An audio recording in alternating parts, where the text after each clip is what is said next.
The World Cup used to be simple. 32 teams, 4 groups of 4. Win your group, you're through. Finish second, you're through. Finish third, pack your bags. That was the deal. Then FIFA looked at that deal and said, what if we made it bigger? Nobody asked. They did it anyway. 32 became 48. The group stage became a math problem no one signed up for. Here's the headline number. 48 teams now compete in the World Cup, up from 32. The tournament now runs for nearly 6 weeks with 104 matches total. That is a lot of football. For context, that is more games than the entire Qatar World Cup before you even reach the round of 32. The groups look different now. Under the old format, a group had 4 teams. Top 2 advanced. That was it. 8 teams went home after 3 games.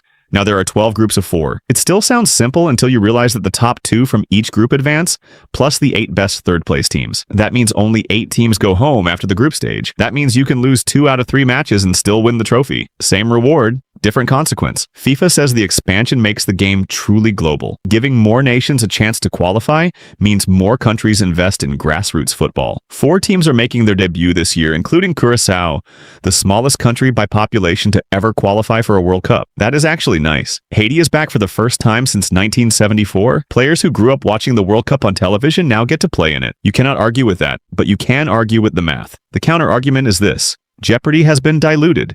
If you can lose 2 games and still qualify, do you really care if you lose that first game? The classic group of death, where 3 top teams fight for 2 spots, barely exists anymore. Former United States forward Clint Dempsey put it this way: the tournament almost doesn't start until the round of 32. The drama gets delayed. It is still there. It just shows up later. One reason nobody asked for this is actually the reason it happened. Money. More games mean more tickets, more sponsors, more broadcast deals.